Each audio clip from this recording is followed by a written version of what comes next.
Selepas kejayaan membantu rakyat menghadapi pandemik COVID-19 dengan inisiatif Bantuan Khas Sarawak Ku Sayang 1.0, 2.0 dan 3.0, Kerajaan Negeri hari ini meneruskan bantuan itu yang dikenali sebagai BKSS 4.0 sehingga Disember 2020 dengan tambahan kos RM100.84 juta.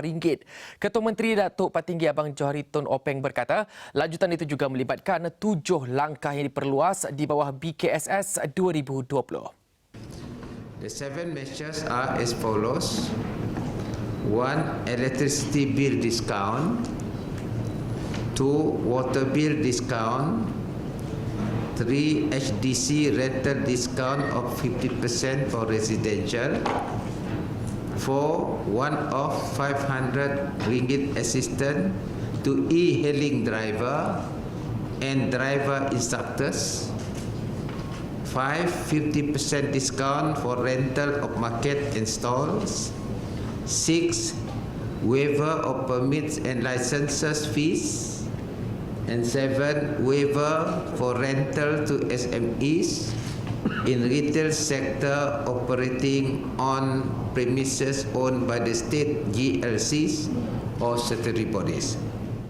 Harapan beliau dengan lanjutan BKSS hingga hujung tahun ini akan dapat memudahkan kehidupan rakyat di Sarawak yang terkesan akibat pandemik COVID-19.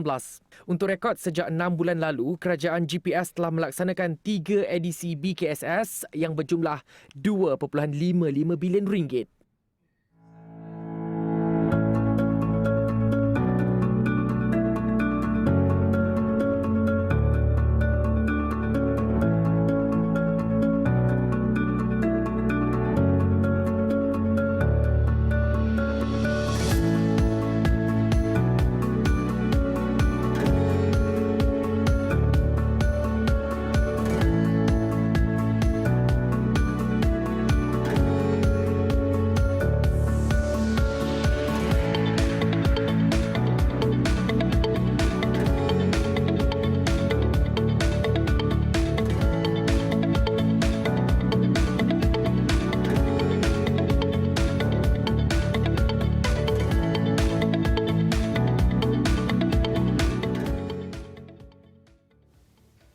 Seterusnya, tambahan bantuan RM500 secara one-off kepada tenaga pengajar memandu dan pemandu e-hailing beri manfaat kepada lebih 3,000 penerima di Sarawak. Ia sedikit sebanyak membantu pendapatan mereka yang terkesan akibat COVID-19. Jadi bantuan RM500 tu alhamdulillah lah boleh kurangkan bebanan kewangan bagi pihak kami orang driving instructor. Dan sebab sejak PKP pendapatan kami orang memang terjejaslah, student pun berkurangan dalam 20 hingga 30%.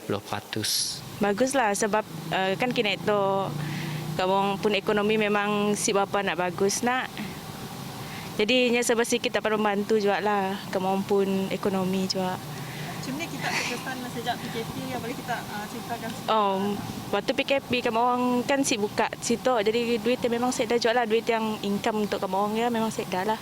So kamu orang kan memang depend dengan tu aja biasanya. Macam kami part time dulu sebelum PKP dalam 20 lebih trip MCO setengah hilang. Ya pun kan senang dapat RM14. Jadi dapat bantuan tu, dapat juga membantu sebab sikit lah. Sementara itu, lanjutan diskaun 50% kepada penjaja nyata membantu mengurangkan beban dalam memulihkan perniagaan yang terjejas akibat COVID-19. Dengan mengurangkan 50% sewa tapak, dengan itu dapat mengurangkan beban kami orang. Lebih kerana masa ini kita orang pun tahu gerai-gerai dan peniaga-peniaga ini sangat tertekan dengan masa kini itu COVID-19. Dengan pengurangan kurangkan 50% sewa tapak untuk kami orang peniaga tu lah yang menunjukkan kerajaan prihatin dengan rakyat dan yang dapat mengurangkan beban kami orang dalam tempoh pandemik COVID-19 tu. Apa yang diumum Ketua Menteri itu satu perancangan yang jitu serta menyeluruh untuk Sarawak yang dapat manfaat bukan hanya golongan sasar tetapi sektor-sektor yang nyata terjejas akibat pandemik COVID-19.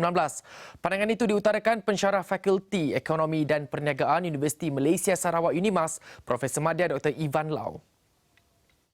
Apa yang saya lihat sekarang adalah persekitaran yang kita ada sekarang adalah persekitaran VUCA, VUCA ataupun dalam Inggerisnya dipanggil sebagai volatility, uncertainty, complexity and ambiguity. So sebab itu kita memerlukan sesuatu ataupun rancangan ataupun yang lebih berani ataupun dan perancangan yang lebih jitu untuk meneruskan supaya meneruskan kelangsungan kehidupan ini untuk semua golongan di Sarawak especially, dan untuk golongan tentang e-hailing 500 assistant to one off.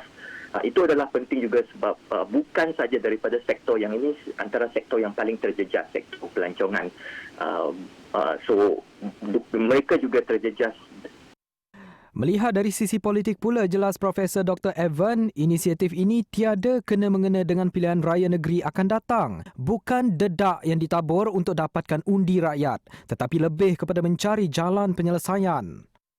Yang penting sekarang, politik ke tak politik ke, yang penting sekarang kita harus, kerajaan secara amnya seharusnya cuba untuk menjadi jalan perancangan dan untuk menyelesaikan ataupun untuk menyelesaikan masalah COVID-19 ini. Bukan saja kerajaan, tapi sektor yang lain dan juga kita sendiri, rakyat berperanan penting juga dalam untuk meneruskan, untuk supaya apa yang sudah dirancangkan itu berkesan.